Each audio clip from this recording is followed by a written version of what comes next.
What's up, people? We're here today for another exciting day of Collegiate League of Legends here on the Academy stream. If you were expecting somebody else, well, now you have me. It's Jensen. It's this Jensen. Not sure which one you're expecting, but I'm actually standing in here today for Dylan. He is sick, so I'll be filling in for hosting duties for him. And along me are two marvelous gentlemen. DJ at Command Attack on Twitter and RBM at LawRBM is our guest appearing for today. Now, a quick introduction. TJ, he currently works at Illinois Wesleyan. He's a challenger player, a multi-role field 10. He'll be here to drop the knowledge bombs, drop the truth bombs, and give us some deep insights. And for RBM, also known as Really Big Meme, he's currently a math major at MSU. From what I've heard, he's working on a fractal-based cryptographic system designed to handle fungible monetary transactions. And he's known for three things: having excellent housekeeping skills, as you can see from his bed behind him. He's behind that is his banger tweets and takes, especially when it comes to League of Legends. And last but not least, it is his intelligent jungle potting when it comes to Kha'Zix in the versus Elise matchup. Very specifically, just that.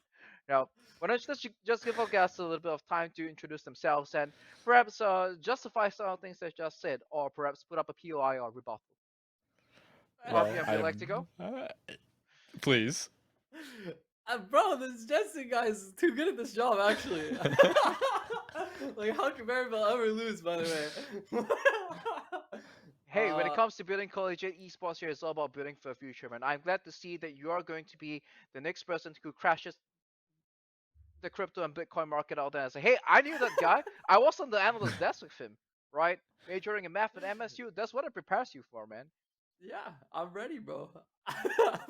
How do you feel like your studies line up to what he just said, RBM? No Is it accurate? I haven't gone to class in like 3 weeks. Don't let your professors hear that. Yeah. Sorry, Mr. Bell, if you're watching. If he's a low-key League of Legends fan. Well, I suppose that is what Collegiate League of Legends is all about, choosing when to skip class to grind solo queue, huh? No, it actually see, is. at Illinois Wesleyan, we don't promote that behavior. We actually encourage our students to go to classes, talk with the professors, work out, clean their rooms even. So, I don't know. I think we're having some different college experiences here, RBM. Well, one of us is top 32 and one of us is not. So You got me. You got me there. That's so funny.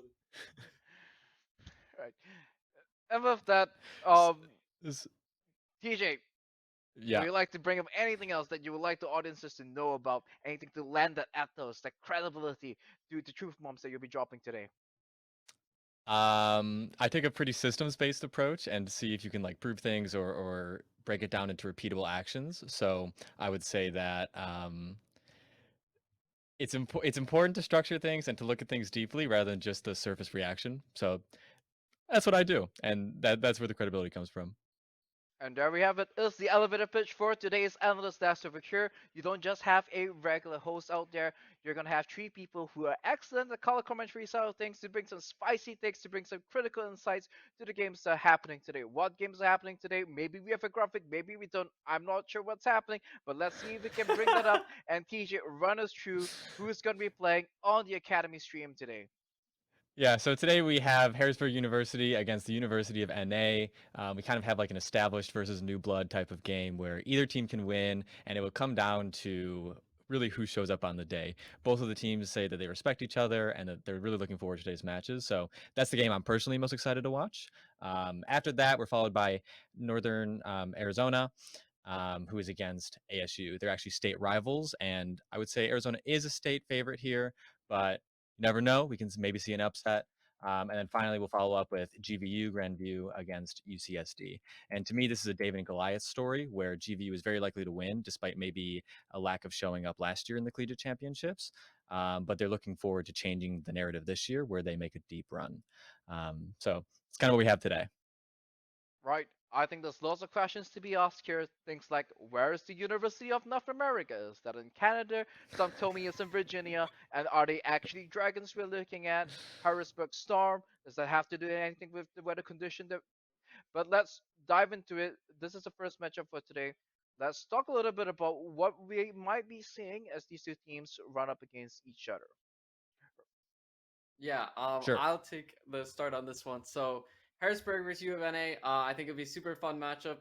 Harrisburg is probably coming in as a clear favorite for most people, but UofNA, the Cupcake Conference teams, they're always like a curveball because they never really played anyone, right?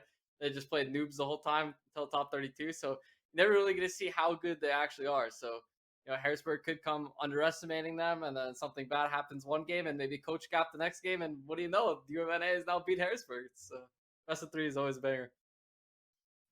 It's definitely possible. I'd like to follow up by saying that Harrisburg did already take a win against U of NA in UPL, and it was a 2-0. So they are looking to repeat that. In fact, it's been legend that it's going to be an easy clap from the players of Harrisburg. So that should be exciting. Looking forward to watching Speedo and Lawrence, who is known as Speedo, personally. In the jungle matchup, it's pretty fun just to see who puts resources where. I think that both Harrisburg junglers are willing to play resourceless or very carry oriented. So exciting to see what they pick today. Yeah, I'm also excited to see for the jungle perspective which jungler they do choose to play. Zile and SHREKWAKOWSKI had a little bit different champion pools throughout their time in the playoffs. Sometimes they do play the exact same champ, so it's a little weird to think about like maybe one of them can like contributes a lot more in comms or like team identity, a little less selfish in draft maybe. So it should be interesting to see which ones they're playing throughout the series and what they do to the team atmosphere. So let's frame things here a little bit, RPM. I'm going to put you on the spot here for a little bit, and if you are looking at things from an outside as another jungler, right? Is there a clear stylistic preference that you might want to be going for if you're Harrisburg, knowing that you have got all these matches? It's a single elimination bracket you're playing, and you're going up against all of these things, right? Even like let's say you are a jungler in Harrisburg right now, right? And you know that there might be other junglers behind you. Where you say that, hey, you know what? I might let somebody else with a different playstyle, with a different approach play instead, so that it mixes things up. Or will you say that we always put the best foot forward? We always try to go for our A strategy until somebody proves that they can beat that. What would you I want to go for? I think if I was in Harrisburg's case in this game, I would want to show as little as possible because Jungle went through a lot of changes recently where like new champions are really good, like Wukong and like Rengar, stuff like this. They got like considerable buffs. So as the jungler, I'd want to show very little new stuff if possible, since our opponent, I would deem, we could beat these guys pretty easily, should beat these guys pretty easily. So don't pull out the tricks in the bag, save them for the next round. Try to figure out, okay, beat them like we've been playing, prio bot lane, get our dragons, play around top lanes on his island, winning lane because he's better than the other player, and try to keep things just as we've done it all year long. Well, for a second, I thought you were gonna tell me, please show me everything, because the next round opponents is actually RBN's team. They will be playing against Yeah, I'd Michigan love State that. in the round of 16, right? So let's go a little bit into the nitty gritty over here. Another thing about this analyst, this can be the live scouting channel. RBN will be here. We'll be talking about what he's picking up from the way Harrisburg or UofNA will be playing, right? But from what we've gleaned so far, looking at their drops, the way that Harrisburg plays, they like to play for strong mid 2v2 in the mid jungle, and then they tend to do best when they have bot prior on that side of the map, right? So once again, for RBM, if you are playing against them, right? If you were to play against Harrisburg right now as a jungler, what would your approach to that be from your position? Will you want to go for something that can have a little bit more proactivity, something that can do a red buff into cheese gang, maybe a tree camp gank, or will you want to take a more passive approach, something that might want to full clear the top side of the map? What are your options looking like going up against Harrisburg? Okay, I won't leak too much since I'll probably play him next round. But I think the best way to attack this team is to attack their consistency, and I think Lawrence or Speedo is one of the most consistent players. Always does really well. So getting about a little bit more out of the island kind of point of view, and maybe we get this bot lane not having prio. Try to make an early skirmish, early cheese gank bot, or early cheese gank top. That can really throw them off about their team identity and make the game a lot more difficult for them. Now let's take a step back and look at things from a draft perspective. If you're UFNing, this is a team that likes to play Bard a lot. They like to play, I would say it's a little bit more chaotic style to the map, right? Lots of assassin junglers. Something that RBM once again would be familiar with. TJ, what would your general draft approach be like if you're UFNing in this series? So for U of NA, I would try to introduce as much chaos as possible. I actually disagree with RBM. I think that you can actually punish Speedo really hard. I think he's a top laner like everyone else. He will die on wave 3 to 3 camp gank, 5 camp gank, doesn't matter. He will die to jungle ganks. He will die to support roams. So I would introduce as much chaos, picks up like Bard, Evelyn, TF, roaming mids, like whatever it is that you can just go crazy. Right, and with that, let's get into our quick predictions. You guys have laid out the blueprints for the match, but who do you think is going to take it? Let's start with you, TJ. I'm gonna say a 2-1 to Harrisburg. I'll take a 2-0 for Harrisburg. Looks like I'm going to be rooting for the UofNA. They are called the Dragons for a reason, and I'll say 2-1 for UofNA. Okay. And with that, I think we are some causes ready to start off the game, and with that, we are going to be handing things off to two very passionate and intelligent gentlemen in Grapes, as well as Rebel Fox, who will be bringing through the play-by-play and color cost for today's set.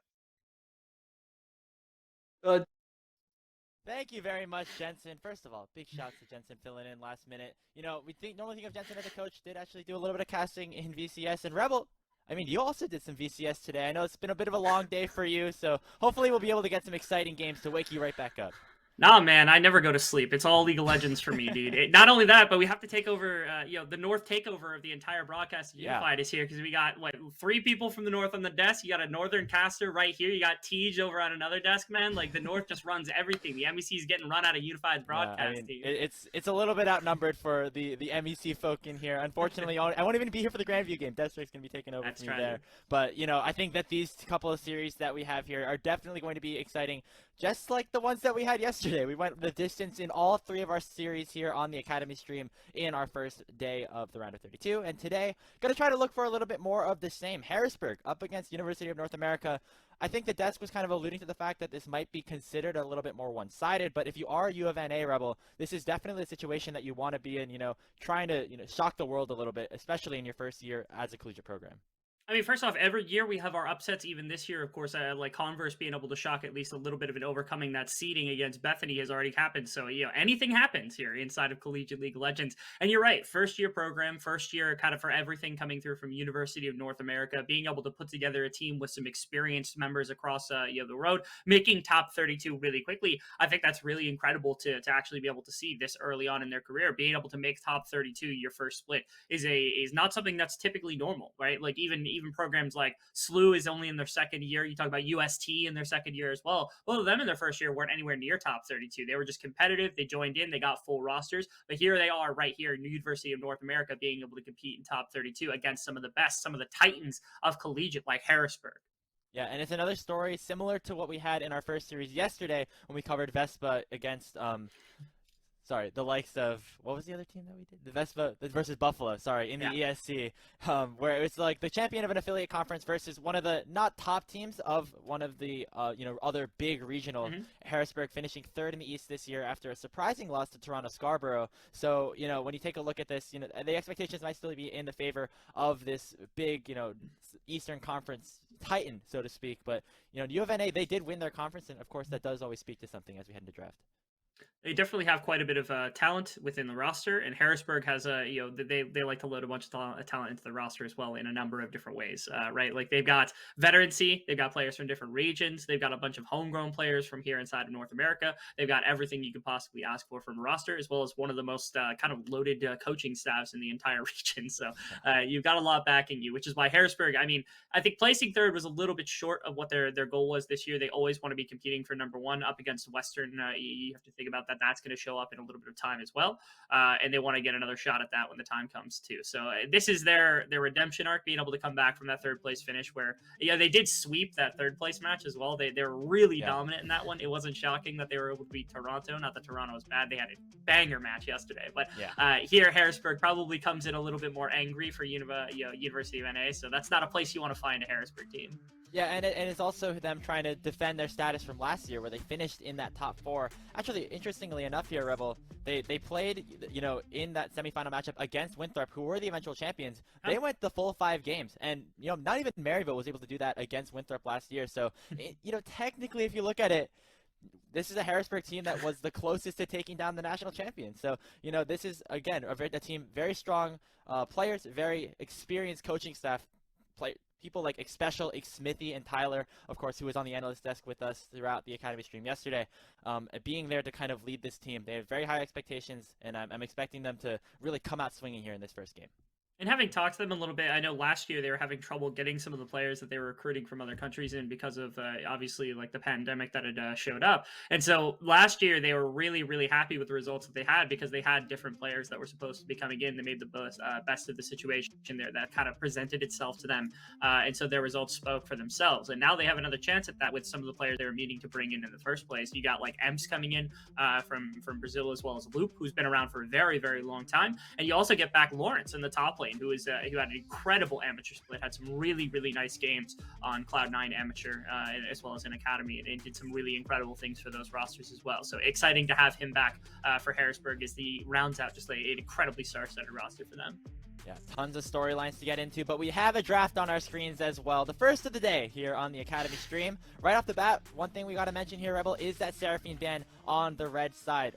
University of North America loves to play their enchanters. Riverside, Treestar, and Zav all, have a lot of experience on these more supportive picks. And I think the question going into this game is which of these players will be picking up those supports and which ones will they be supporting to go for that full carry.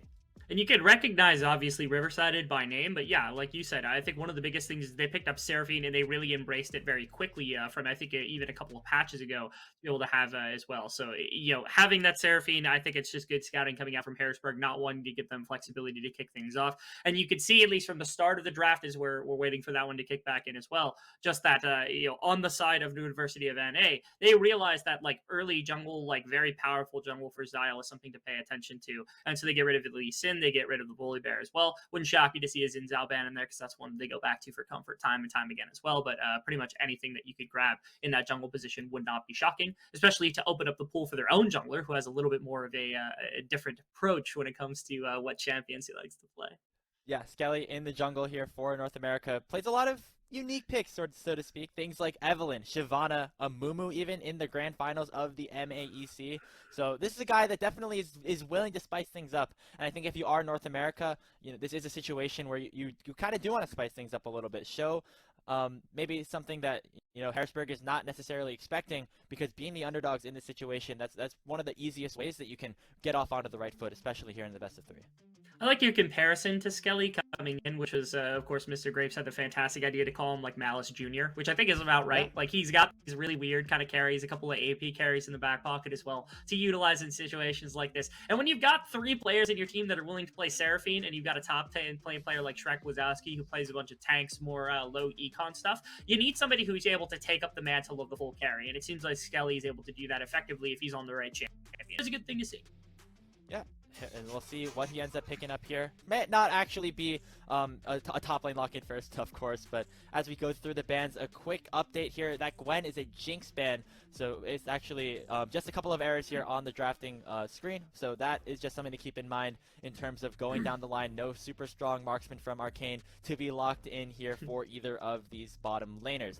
Also have 2 other enchanter bans with that Seraphine alongside the Karma, but it will be a Graves lock-in for UofNA to start things off. An interesting snag up, just because, again, it could fit into potentially the farming strategy of Skelly wanting something like this, but I also wouldn't completely put it out of the realm of reality for SHREKWAKOWSKI to throw that into the top lane GG, as some people might know him, because, again, it's one of these lane neutralizing type picks where you're able to kind of sit there. There's not much aggression you can find with most of the champions you can take into that one, unless Lawrence has something prepared, which, Ace Lawrence, you got to imagine that he's got something in his back pocket to be able to work with.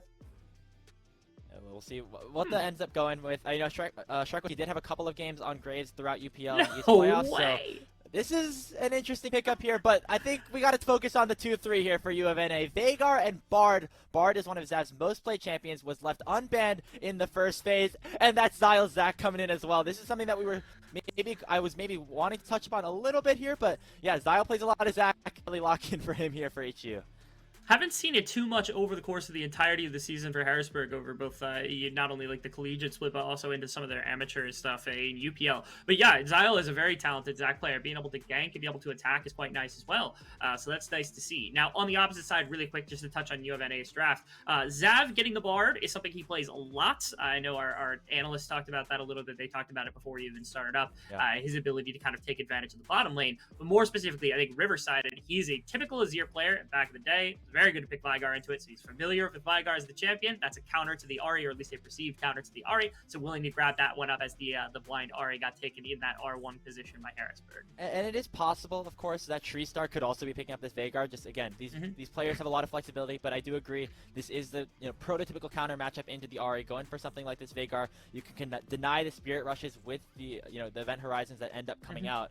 And just as I say that, the Ezreal getting locked in here, so putting Star on a little bit more of a supportive pick will allow for Zav to go for some more roams and impact the map in other ways. And with the Sion locked in, confirming that Skelly will likely be taking the grave, and SHREKWAKOWSKI will be on that typical tank in the top side.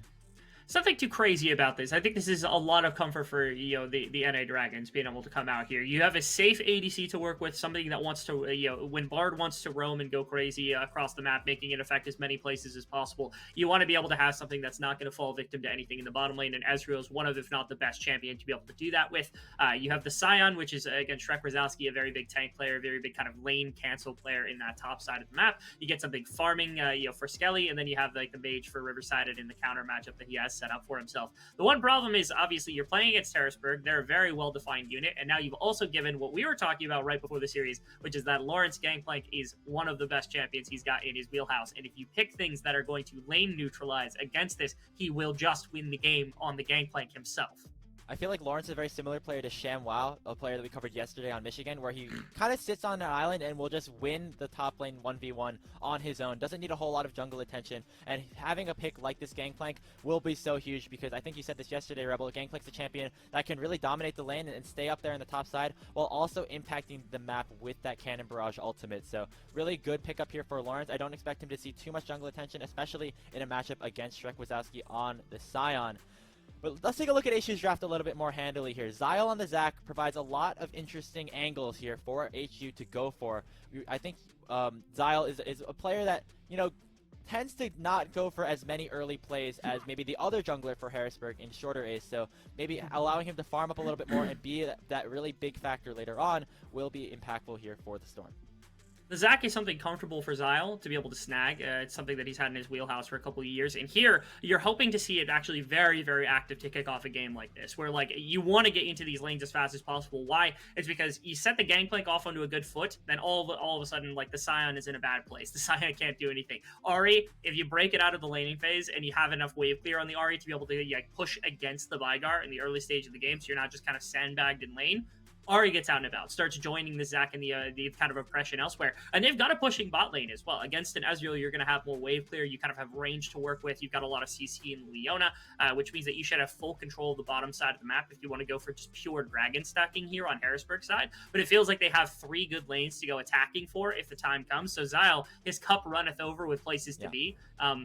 There was a time and a place where, like, I remember casting a collegiate game where I saw a Jarvan gank like 5 times over without taking a second rotation of his first clear of his camps, which is insane. I just kept yelling, "You gotta go clear camps," and it didn't happen. I feel like that's what Zile needs to do this game, is not clear his camps and go ganking just as much as possible, because the more map effect he has, I feel like Harrisburg's comp just completely bulldozes University of NA here. Yeah, I think it's a comp that scales well into the mid game specifically. When you have Hopeful and Emps both on 1 or 2 items, and Lawrence, of course, just being a big factor throughout, this is a composition that can really roll over the mid game, and so getting to that point, you do need, I think, Zile to have some impact in this early game. It's just a question of whether he'll be able to do that, especially considering some of the situations that Harrisburg have been in throughout the East playoffs as well as UPL. And speaking of UPL, these teams actually have a little bit of history together. They did play in, I think, the group stage of the Unified Premier League, where Harrisburg did take the best of 3 victory 2-0. So I think North America might be a little bit mad about that one, trying to get a little bit of revenge here in the round of 32 where it really counts. And here their composition, I think, yields a lot of a different result, where they've got really incredible scaling. They got Graves in the jungle, they've got Ezreal in the bottom lane, they've got Veigar in the mid lane, and they want to be able to kite backwards from fights, which bodes well into Ahri and Leona and Zac. It also makes it easier enough to kind of dodge out of the feathers from Xayah when you're kiting backwards instead of pushing into the enemy team. You're not running over the feathers where she can pull them. Instead, you're moving away from them so that she can't do that same kind of damage if it does happen to be the lethality Xayah to control the laning phase and do that kind of burst damage. The one problem is, again, again, their composition is slow, and they have ganks set up for Skeleton, so if he wants to get active on the Graves, that is definitely a possibility, but it's a result of everybody trying to set up for Skeleton. We kind of set this up ahead of time where we said Skeleton has a tendency to be the person that can kind of be reliable, at least in terms of some of the carry, everyone else playing supportive. You got Veigar for setup. You got a Bard to help set up around the map. You got a Sion who's just loaded with CC. You got plenty of places to be if you want to be the Graves. You can choose between farming and ganking as much as you want, but you got to make sure this team gets into the later stages where the Ezreal can take over and the Veigar has scaled up. We'll see if the scaling can be there. I think it's definitely in play for North America if they're able to get it. But we are on to the Rifts. Game 1 of the second day of the round of 32 here on the Academy stream. University of North America, the Dragons on the blue side. HU Storm looking to defend their top 4 run on red. And it's a statement first game I think that Harrisburg really wants to make, because obviously, like, you're in a position now where you're a Group B seeded team. You have to play a Group A seeded team. Not that our analyst desk would have any bias towards who would win the matchup in the second round against MSU if Harrisburg were to potentially move on. But obviously, you have a tough opponent. You know exactly who you're going against now because you've been able to see who it is on the opposite side.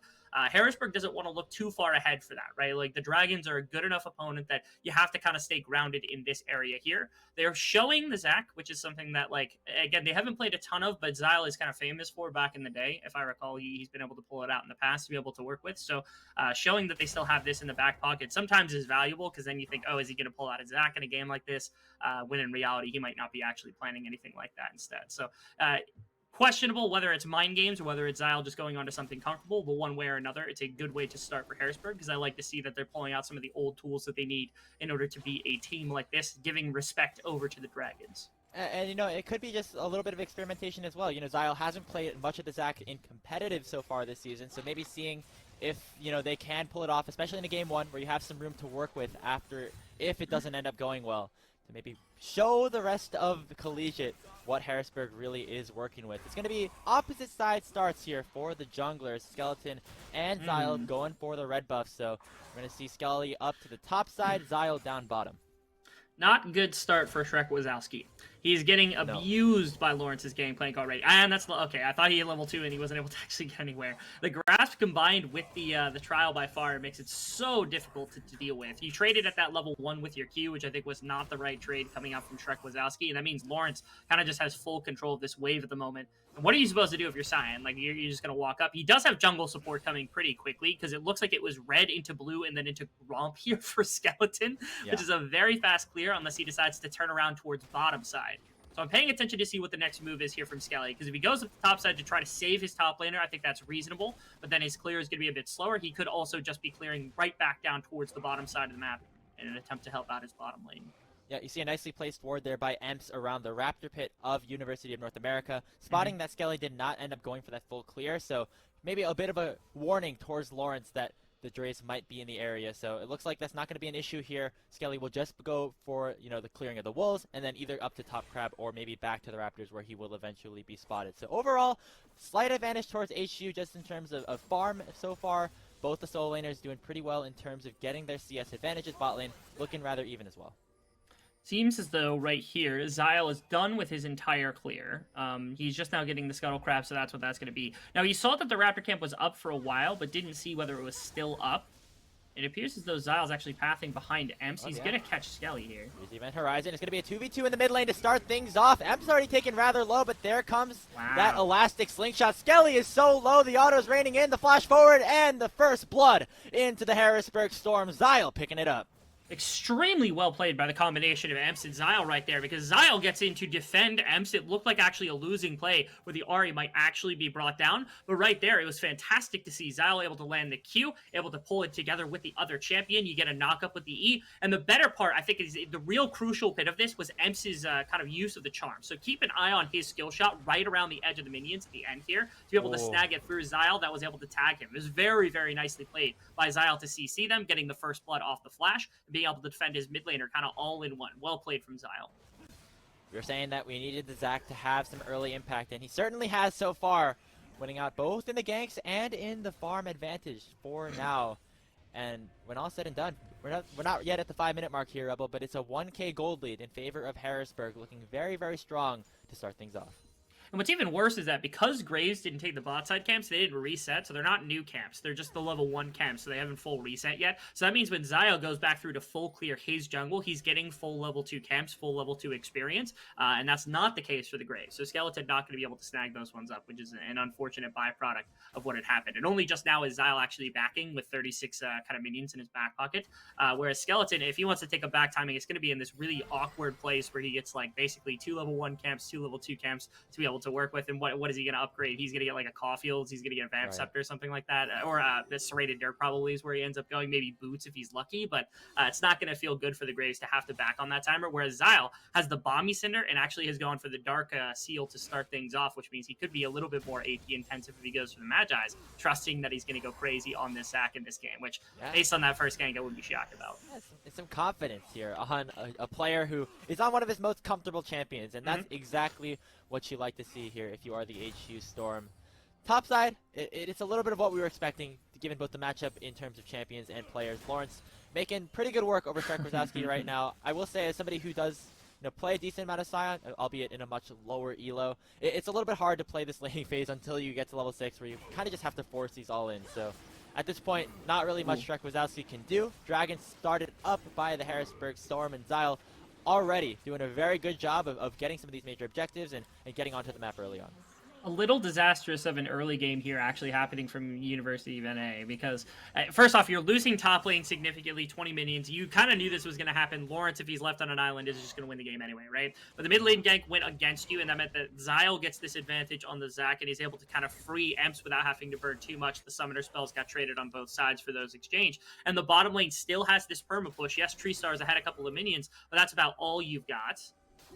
Okay, Zile looked like he was going to try to get that angle over top of the wall, which he could do. I think it's level 3 skill shot to get over that wall from that angle, which he would have at this point, so that's kind of cool. But one way or another, again, Zile's able to be a lot more active, is doing better in the farm game, and has the control of his bottom lane to work with for neutral objective control. So now the next thing on the docket's like Rift Herald. It seems like Harrisburg's just kind of checking off boxes right now. They're like, all right, mid gank, check. CS advantages, check. Bottom lane, bush for Dragon, check. Now Rift Herald, check. Let's see if they can grab that one up too. Yep, and with the timer spawning a little bit soon, it will be Zile going for another reset and making his way towards the top side. We'll have a decent amount of camps to clear up there as well before the Herald ends up spawning. So really good spot for him, really nicely paced here from this Harrisburg jungler. And for North America, they're going to have to, start thinking about ways to get back into this game, get back into a position where the scaling can really take over. Of course, these are champions that do really well in the late game, but you have to get there first. It's kind of nice, actually. I love what Lawrence did, because he had the perma push in the top lane, and he bailed in the midst of the wave, and now he's going to shove the next one up into the tower, and it means that he's going to be free on this wave to go and help out with the Rift Herald, because Emps is doing the same thing in mid lane. Sion had to take a later back timing after being kind of just like abused by Lawrence underneath the tower, just catching as many waves as he could, and had to take like a back timer that was 15-20 seconds later than what he would have wanted over the Gangplank, and that opened this possibility of being able to set up the bottom or the top side river for he and Emps to have access alongside Zile to go for a Rift Herald or even ganks, which is what's going on right now. Slingshot flashed away from. Not going to get that knockback in here with the Q. So Zile just forcing the flash out of SHREKWAKOWSKI. We see Loop also making his way towards the top side as well. Herald, a near inevitability at this point for Harrisburg. Yeah, they've got everyone up here if absolutely needed. In fact, Emps could even move up and Hopefulx could take over the mid wave if absolutely necessary, especially because the level 6 is here. The one knock on this, the only knock I will give, is just that their support is not level 6. If you can get Loop level 6, this is like the perfect Rift Herald setup, right? Because that means that the Leona has ultimate. If somebody has the audacity to step you in river, you win that fight every single day of the week if you got support ultimate. But outside of that one little knock, this was pretty much perfectly set up from Harrisburg, again, for basically minute 1. Minute and a half ago, they started looking for the setup. Now they're getting punished for it. Emps looking to get taken down. The Ignite is ticking, and there's Riverside getting onto the board for UofNA. Yeah, UofNA needed to find something because they were kind of getting bullied across the map. And so the Rift Herald goes down. They're not able to get anything in topside, so they're able to flood into mid lane with the Bard portal, and they're able to get away with at least the one kill onto Emps. Was stuck. He did have the flash. There was that, but I think after kind of getting stuck, taking too much damage to start things off, knew that he was going to die anyway, so just saves that summoner for another day.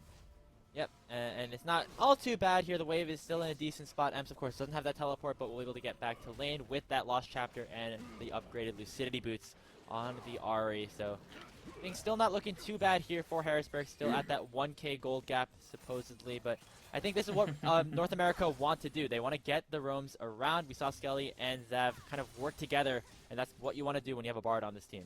And you had made mention of it that the one-item spike is so much better for Harrisburg than it is for University of NA. You want to talk about like the Monomune completion, the Essence Reaver completion for the Ezreal. That's just not as big as what the Eclipse is going to be for this Xayah when the time comes. Same as Emps in the mid lane, where like the first item, whether it's the Everfrost or Ludens, there's so much CC or so much kind of single target damage to be brought out against the person with the Ahri that it's going to be able to overdo, even if Riverside has been farming very effectively with the Q. Anything that you'd be able to put out as the Veigar. So that's where they can really start to strike. So especially with like the Rift Herald in their back pocket to be able to work with, to go bring down a tower, bring down plates as well, put that gold somewhere on the map. I think Zile's looking at the top lane to put it into Lawrence, because Lawrence is already done with the Trinity Force and wants to get him even further spiked ahead. And especially with no flash, Grzowski's in some trouble. Here we go. Popping the ulti, but a flash away from Zile to prevent him from running away. Lawrence getting on the board for his first kill of collegiate playoffs. It's really funny because if you had no idea what Sion did and you had no idea, like if you don't watch this game that often, that probably looked like the most confusing thing in the world. Yeah. But basically, if Sion tries to ult away, Zile flashes in front of him, he ran into him and immediately popped his ultimate so that he would knock him right back into Lawrence, which is just, he just bounced him right back into his own top laner. So that was really well played. Yeah, that's what Zax do. Simply bounce him back into everybody else. And the best part is the kill goes into Lawrence, and they get the Rift Herald charge, and they probably get an inner tower, potentially, because there's no one here on the defense. So Sion can't really do much, actually, to wave clear against this if they want to. I like that they're responding with Dragon, but this does not help them. They are losing the game very, very fast here. They went from bleeding out slowly, like with a bandage, to now maybe needing a little bit of suturing here for some of the bleeding that's occurring. Yeah, it's not looking good. Maybe some intensive surgery for North America to get back into this game. 3,500 gold lead at the 11.5-minute mark. And I think that the gold graph kind of shows it all. Riverside, of course, with that one kill, but it's the top side of Harrisburg really showing their stuff. And again, the important bit, I think, for Harrisburg is that while they lose the Dragon, they still have this massive advantage in gold. The second Rift Herald also looks like something they're willing to compete for if they have the proper setup, which last time they did very much so have the proper setup to be able to work with. So I'm keeping my eye on that as the next real point of attack for this one. Despite Zile kind of having that counter gank in the mid lane, or like low-key stumbling into that one in the mid lane to start things off, and having the good gank right there, and the repeat gank also into the top lane that burnt the flash and eventually got the kill up there to set that up, ultimately has not really been all that active, has just been out farming for the most part Skelly and leaving his lanes be for the most part. So I really do want to see them start to play around some of the neutral objectives, see if they can bait UofNA into a fight around these first item spikes that are just so powerful for their kind of champions. Emps targeted again as Zav's going for one of his signature roams. He's going to port out as the rest of Harrisburg surround him. Not going to get too much other than a couple hundred damage traded back and forth. Talking about the first items, they're starting to come in here. Rebel Trinity Force here for Lawrence, the Frostfire Gauntlet for Zile, and of course Hopeful with that Eclipse compared to just, some of the other items on the other side. So this is this point where Harrisburg will want to try to force these engages. You see Zile going for the invades for some aggressive vision. No Dragon up for the take-in just yet, but maybe it can be the potential for some dives to open up the wave states play properly. Certainly could, especially with like as powerful as a bottom lane as you have here. The defense is here from Skeleton, and they kind of knew he was pathing towards this direction, so I don't anticipate that they're doing anything crazy here. They're just recapturing vision in this jungle to make sure that they can find the pathing when the time comes for Skelly, kind of knowing where he's going to be at any given time. They actually might even catch him if he steps too aggressively here. Okay, well, that might be a dead brace. Boom, slingshot over. The slow, here comes Emps as well, but the Spirit Rush Charm's gonna land. Very nice. So much crowd control. That Bard ulti did not hit anybody, and that is just Skelly going down. It is a trade, though, with the True Shot Barrage from downtown. Will lock down the Brazilian mid laner, and now Tree Star's here to join the fight in other ways as well. Just a 1-for-1 in that jungle skirmish. And NA, they get a little bit back, but it is still Harrisburg doing what they want in the side of UNMA. Yeah, pushing out vision in the enemy jungle, looking kind of like baiting for something right here is Harrisburg Storm, and it's funny because Skelly, like if he had just kept walking the other direction, probably would have been perfectly safe. But he happened to walk into Loop and try to push something, and now actually Tree Star's on his lonesome in the bottom lane. The slingshot has the arcane shift plus the flash. Can Zile catch up for it? Zenith Blade will connect. The stun will be cleansed away from, but let's bounce, says Zile. Loop secures the kill. really incredible combination of abilities coming out there. I think Zile wanted to find the auto attack so he could pull him back, but fortunately the flash E coming out from Loopk to be able to catch that Ezreal so that they could push down this tower. The response play on the other side of the map not going well either, as it seems like Lawrence will be able to sneak out. Oh, no! yeah, he's taking the orange. That's some fruit for thought for you. Lawrence surviving under the tower. SHREKWAKOWSKI unable to finish the job. Oh, nice self-plug there, by the way, Thank in you. the midst of the casting. I appreciate that. There's a lot that happens during the course of this play, which is kind of incredible to think about. It was not only the Graves pick to be able to set up the kind of the control on bottom side that was necessary, which is where things kicked off. Good on actually Skelly to be able to put in enough damage so that they could actually catch her. Riversided, I think, was the one who put in enough damage onto Emps so that True Shot Barrage was able to take over there. And Zav being pushed out as well with all this damage getting dropped to him is what kind of pushed the Bard out of the laning phase to make sure that they weren't able to accomplish anything in the defense of Ezreal, which is what kind of led to Ezreal going down here. Almost a predicted E, which was really good from Zile. But again, you didn't really have anything. You have to burn more resources. And this is where Skelly redeploys to the top side of the map, tries to catch a situation where the Sion and the Gangplank are just fighting against one another and they're able to get something. But again, Lawrence is just way too strong inside of a game like this. He's very ahead, has enough sustainability in that W, like you said, to really go down. And so even the cross-map play doesn't really work out for University of NA. And you can see him already building towards this 1v1 matchup again, going for that Lord Dominic's Regard's second item against the armor stacking SHREKWAKOWSKI. Will be very powerful in this side lane, as well as, just being anywhere at this point. Depending on where Harrisburg want to go, Dragon is spawning in 15 seconds would be a good acceleration point for them to try and force a fight. Okay. Well, maybe it's actually for North America trying to force the fight. Lawrence gonna get hit up here by the decimating smash under the cage. He will get shut down to start things off for NA, but a huge sack ultimate coming in from Zile, and the members of North America drop like flies. That is so many kills in favor. That is 3 for 1 in favor of the Storm. They're likely going to pick up this Drake as well as maybe some mid-turret. I can actually really appreciate very heavily the attempt here from University of NA, because Harrisburg is baiting them into the bottom river, right? Like, they've got full control of it. They've got decent control over the mid wave. They understand that either they're getting the dragon or University of NA is going to come fight them, and even if they lose the dragon, they will win the fight and almost certainly net that Rift Herald on top of everything, and they just get a massive gold lead and end up winning the game off of that. So instead, NA is like, okay, how do we compete against this? They jumped the play by jumping in lane, which you're going to see in just a second here. They can't take a fight in the river, so instead they just go, hey, let's bring down Lawrence. Let's kind of trap him and make sure that he's going to be locked in a box. So you have both the Bard ultimate and the Event Horizon. They're able to get something. The problem is Zile is way too strong. Zile is insane. The Zac has just been really good for him in a game like this. And right here, the perfect situation finding itself where all 5 members are stacked up here for the side of University of NA, where at first it was looking good because they put so much into making sure they get the pick onto Lawrence, but the re-engagement afterwards was just not prepared for it. Now Lawrence is in a rough place. Pop in the orange again. The Ignite is ticking. Can he get the trade back? He takes down Zav. Lawrence goes 1 for 1. Will go down to the hands of Skelly, but you're going to take that trade any day of the week. Extremely mean right there. Lawrence is incredibly strong with the Lord Doms already completed on the Gangplank. Makes it near impossible for them to actually do anything. He just does so much damage when you're trying to trade. The problem is that required 3 members. 3 members were needed just to try to trade 1 for 1 with Lawrence, which prompts the immediate take on the top side for Zile. Again, focusing on a lot of the neutral objectives and being able to leverage neutral objectives into tangible advantages like the 6k gold lead they hold right now. Harrisburg is kind of just like chugging along the tracks pretty quickly towards a very successful game number 1. Yep, it will be the tower traded down bottom, but I don't think that Harrisburg is too upset about that with all the control they have in the top side of the map. Second Herald secured by Zile, and they might be looking towards the mid lane to target it. Elastic Slingshot will be shifted away from as Tree Star lives to see another day. Easy enough on the Ezreal, not getting jumped on by the Zac, not getting the CC. Haven't been able to break the mid tower quite yet. Once that mid tower breaks, I think it's a point of bastion here for University of NA, where they're trying to hold something so that they don't just get shoved into their inner towers. Because as soon as that happens, all these additional approach angles for Zile open up that you can't even really play any side lanes that effectively. Yeah. You start to lose a lot of jungle for Skelly, and the game just slowly gets kind of pushed away from your control in the slightest. Actually, Zile going in. They're going really aggressive here. Everfrost is dashed away from here by Skeleton. And it looks like just the mid tower has fallen. The Herald's still in play if they want to try to break open one of the inner towers now, but the entirety of the outer defense structure for an NA has been destroyed.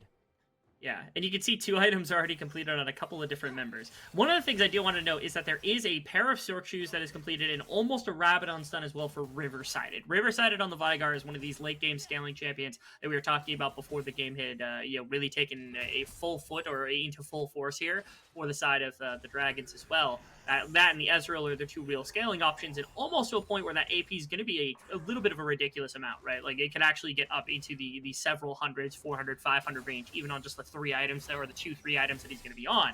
Which means, single target burst-wise, there is a real possibility. They have to figure out a solution for the Zac specifically, because Zile has just been kind of wrecking their team. Lawrence is still a very big threat, but at minimum, there is some scaling starting to come in here for the side of the Dragons.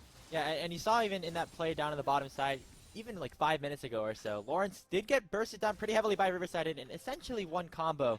And that might be a bit of a sign of things to come if you are letting the North American Dragons scale. Riversided, as you said, nearing in on that death cap, fully stacked tier in just a couple of abilities. And even, Tree Star down to the bot lane has 2 completed items as well, nearly has his tier fully stacked up. The scaling is starting to come through for UofNA, but right now Harrisburg still in complete control. Gold lead at about 6,000. If they continue to stay at this advantage, the scaling from NA might not even get to the point where it needs to be. And you have to consider, usually when you're looking at how long they have to really scale, you start looking towards like the objectives that are going to be forcing moves. Baron, I don't think is as easy to take for Harrisburg because they do have consistent damage, but it's not super high, right? You don't have a crit marksman like Jinx. You don't have a Vayne to be able to rip through. You don't have a Kindred or Graves inside the jungle. They're able to pick up that mantle. What you've got is Gangplank, who usually is playing in the side lane, not really taking Barons with you unless you want a team fight. And Hopefulx is not like the attack speed marksman, instead the lethality marksman, which does slow down your Baron taking a little bit. So I don't anticipate Harrisburg going for that. So instead, we're looking at the Dragon stacking, and the Soul Point as being really the point of contention, especially since it's an Infernal Drake. So it's a question of now 36 seconds, about 22 minutes. 27 minutes into the game is the point of contention for the Dragons. Can you get your scaling anywhere near where it needs to be to contend not only against the entirety of Harrisburg Storm, but even to be able to kill Zile at that point? Because that even seems like it's impossible at this moment. Oh no, Dragons good. might be going a little bit too far. Zav already locked in. There's a slingshot and the Let's Bounce as well. Big crowd control coming out from the Storm. A double kill already in the hands of Hopeful. Make it a triple. SHREKWAKOWSKI trying to run away, but Sion might be tanky, but just a little bit tanky for the side of Harrisburg to try and take down. It's 3 kills for 1. Again, Lawrence falling onto the backside to the hands of Riversided, so they get at least 1 kill back. But it is Harrisburg still in complete control, getting the Soul Point here on this Infernal take. And once again, it's Zile who's able to make the entire play kind of go kaboom here for the Dragons. They're trying to kite backwards. They're trying to get away from the rest of the team, but they didn't even need pure follow-up, right? I don't think anyone threw an additional auto or anything along those lines. You had pretty much exclusively Zile jumping into the backline. He wasn't caught out by the Horizon, wasn't stopped in the slightest, and you're going to see that right here as he jumps into the backline. And it's the Cannon Barrage that gets dropped, and then a flash ultimate coming through from Hopeful, but really it was just Zile jumping into the backline. There weren't a lot of additional damage sources being thrown in. It was just the follow-up of the feathers that was necessary really to put all of those champions in the dirt, which is kind of incredible to look at. If you're thinking from the side of the Dragons, how are we supposed to deal with this? Again, you've got to stop that Zile engage. Yeah, and even though the damage from NA can be there, if they are locked in by Zile for that long, it's really not much they can do. I do want to point out one thing in that replay. Riversided was about 300 HP. He flashed away. Lawrence flashes after him, and then at full HP, mind you, and Riversided basically one combos him 100 to 0. So that is why Harrisburg did suffer a casualty in that fight, and Riversided is getting a little bit strong here on this Veigar. 2-1-3, now has the death cap already completed as well. So another angle for NA specifically, but the team fighting from Harrisburg right now is just so strong. They've been handling their team fights effectively, which I think is usually a knock that I have. If they were sloppy and giving up 2 kills in a fight, 3 kills in a fight, maybe lose an objective over it, or anywhere along the way, I would be a little more hesitant about Harrisburg. So I'm like, okay, there's some scaling, right? Like, you have ways to get back into this game. But I feel like Harrisburg has actually been getting business done really effectively in a game like this, and it's hard for me to be able to say that there's a very clear path for for NA outside of, again, just thrown fights around big neutral objectives, objective steals, anything like that. That would cost really big swings in gold for the side of Harrisburg. It feels like it's very much their game to lose at the moment. And now I think this is kind of the capitalization. They're not looking to Baron. They're just looking to fight. that, okay, maybe Lawrence is just looking to kill. He's not really looking to fight.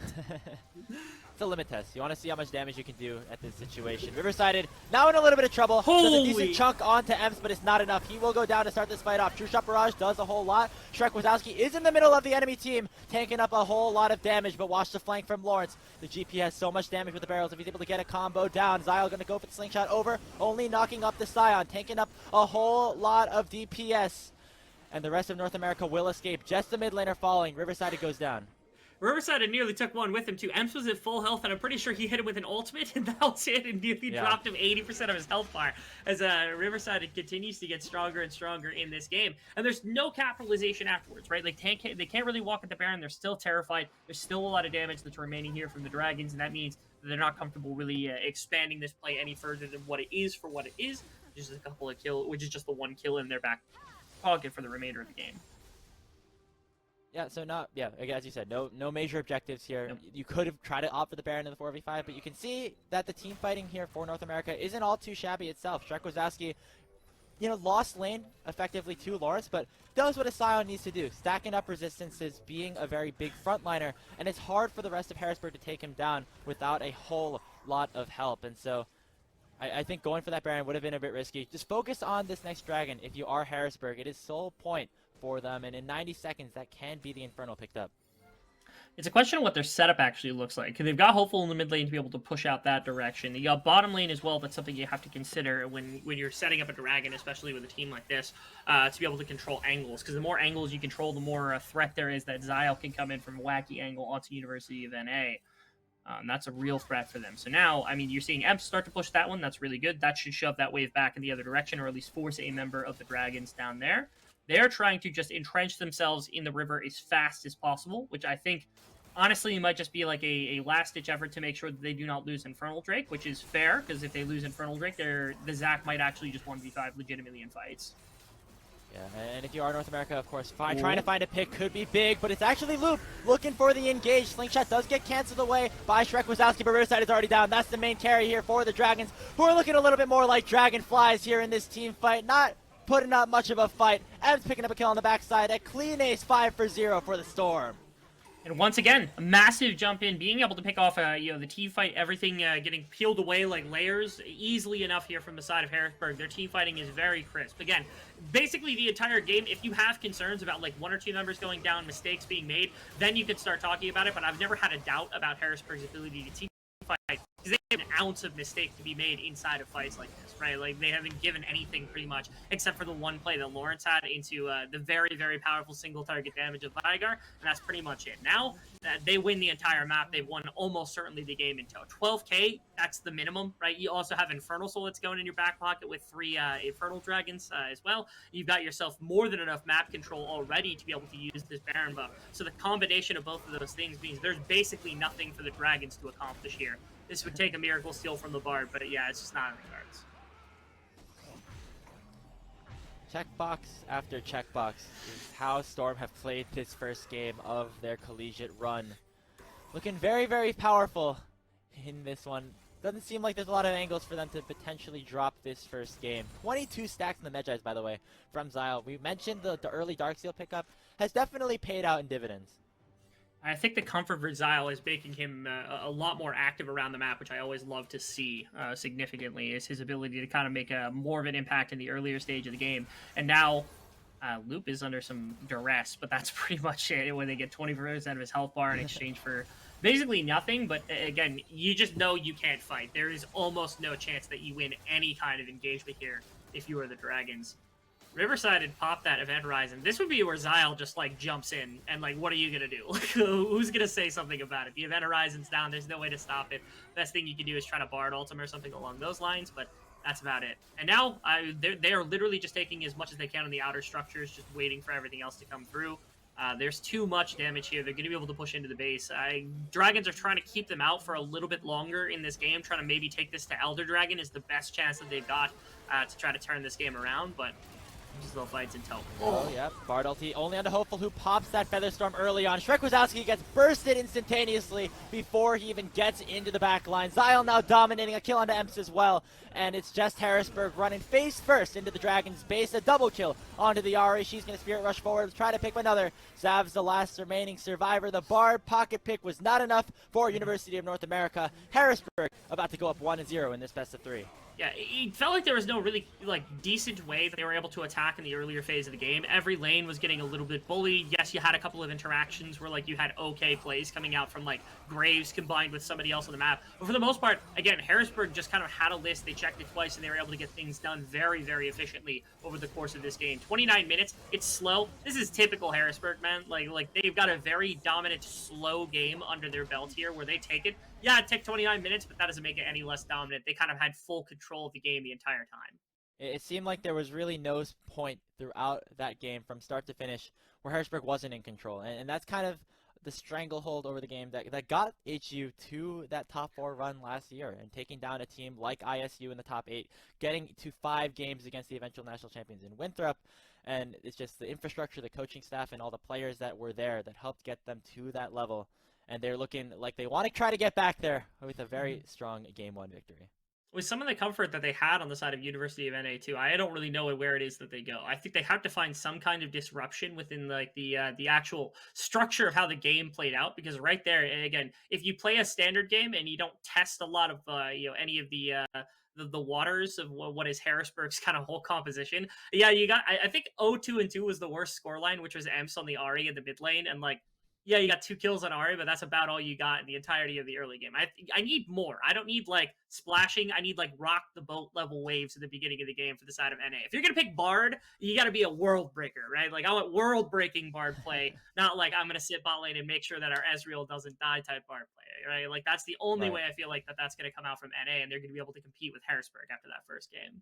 Well, let's see if the boat will be rocked or if it's just going to be smooth sailing for Harrisburg throughout the rest of this best of 3. Jensen and the rest of the North Squad desk will be breaking down this game. Take it away, guys. All right, welcome back to the desk here. And I think that as a competitor, when you face against a better opponent or when you get blown out in such a manner, you have to ask yourself, what's the gap first, right? As with addressing any problem, you have to acknowledge what the problem is before you start to talk about what can we do in order to solve the problem, right? And I think that we've identified quite a few things in this game.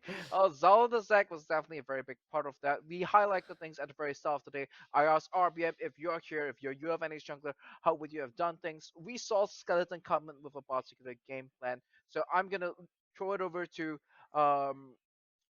RBM first to take a look at this and see if he has got any insights as to how these things pan out. Oh, sorry, the TJ first, right? If he has any insights as to how this pan out and if he would have opted for something different here as compared to what happened in the game itself. Yeah, so in the replay that's about to show, we saw that there was a fight mid, and this was predicated on some pretty interesting jungle pathing. We saw that the Graves actually started the buff late. He then did a really weird clear into top side. And then from there went to a gank mid. This ended up in getting Zach 2 kills, which essentially spawned Zach into God mode for the rest of the game. Zach is a character that is predicated on his first 2 jungle clears, where if he's allowed to escape them, maybe even get early advantages, he just becomes super overpowered for the rest of the game. And so between Graves having a suboptimal clear and then this kill here, it becomes almost impossible for the UofNA jungler to actually do anything. What I would have liked to have seen is maybe some more chaos. So for example, knowing that we started jungle late, maybe eing over Baron wall to then try to gank the top laner that we did know placed a ward, but we saw him place it in the bush and not in river. So something like that when we're unstandard will probably be a better play than going for a mid gank, which is easy to counter. And if you find yourself in the Zach seeing the Graves make such mistakes, what does the game look like for you now? We saw that, okay, this is Zal. He was definitely looking like he was a monster carrying this game, but was he doing anything particularly innovative, or was that a single mistake that enabled all of this to happen? Man, Well, again, if I'm... Go ahead. The enemy jungler just griefed the game. Like you said, Zach just wants points in his abilities. Once he gets points in his abilities, all of them do so much damage and they're so useful utility wise, as well as all the tank items are really, really OP. So Zach got to kill a Graves in his first clear, didn't get invaded at all, the game's over. Like he's like turbo chilling. I do think that U of NA did have some contingencies prepared for that, right? We saw the Veigar pick into the very mobile composition, and the cage seems to be an ability that can kind of deal with that. Let's evaluate this fight at about 22 minutes. Let's take a look at the replay and TJ. Maybe you can break down some of the mechanics that's happening on the screen here, and if this could have been played better by either side. Sure. So in the replay, we see that Zach obviously goes crazy mode. He's able to land a giant knockup, and Veigar unfortunately doesn't place his cage correctly. So we see Bard is face checking for vision. They feel pressured to go for the dragon a little bit early. Mo. Zach is able to charge up, and the cage is placed too far forward. In order to stop the Zach, you have to place the cage further back, so that he just kind of gets stopped by the cage. I'm not sure it would have changed the outcome too ridiculously, but some small micro things like that could change the outcome of the fight. Here at the end, we see Gangplank getting one shot. I'm sure Lawrence and comms is like, what is this? What is this champion? I got one shot so broken. I know that's what every other team I've been on would have been doing. And so maybe that's some hope there for UofNA, is that maybe a character like Veigar can carry in the late game. They just need to clean up some early game so that it's not so doomed, really. If there's one thing that was working for UofNA in this game, it definitely was the Veigar, right? I think he found a solo kill in the mid lane, and if anything, the Veigar seemed to be the one part of the entire composition that was working. Now, moving to game two, we've seen that Skeleton, he does best, and they found a lot of success playing the likes of Kiana, Evelyn, playing more assassin type junglers. In this game, they elected for a Graves here, right? As a jungler, for this is for RBM, as a jungler, what might make you want to change up the playstyle of sorts, or do you think we will see Skeleton return to likes of Evelyn or something less conventional out of the meta to perhaps attack what Harrisburg is doing here? I like the Graves pick. Graves FP is really nice if you can flex it, and he can play a lot of different roles. So I like that. I liked it into Graves. It's just we griefed our clear, or I like it into Zach, but we griefed our clear. The game is lost to level 4. This time around, maybe something a little bit more comfortable with us. So if I think Eve is like a Giga OP champ, like once you get like Death Stats Ball, she's not a champ anymore, but that champ is really OP. People do not have object permanence. Like you're invisible, so they can't see you. You know, it's like, what can you do? So I definitely would like that as a jungler from my spot, my perspective. If I had turbo grief the game before, maybe something a little bit more comfortable for me. Yeah, object permanence is pretty funny. Champions like Eve obviously just slip the player's mind. They get instantly killed. And Eve is OP in solo queue and in collegiate. Such a crazy champion. Here we have Rhyme talking about how he's loved all the games that we've casted with just so many unique picks. And that is something to highlight for collegiate. I would like to move slightly over to Harrisburg. And I think that's important to highlight that they played pretty well. They stuck to their guns. They didn't have random throws. So I'd like to see that continue for the next game, because it was pretty stock from them. So well played to be disciplined in their game, maybe when they generate a lead, because there's an alternate universe where they get the lead, maybe they go for an overzealous play, and the enemy team gets a chance to win. So, as a person sitting at the next round who's going to be playing the winner of this series, what insights have you gained from watching this first game of UofNA versus Harrisburg?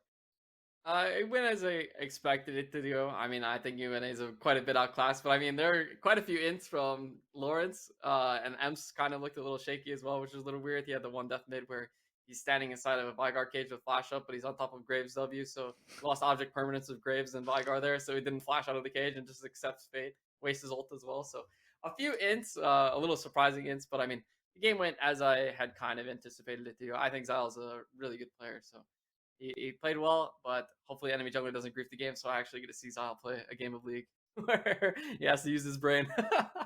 And that's the spark notes from RVM. In the next set against Harrisburg, they will be aiming to abuse the lack of object permanence that Harrisburg has displayed so far in this set. And now we have it live from the scouting analyst desk, presented by State Farm.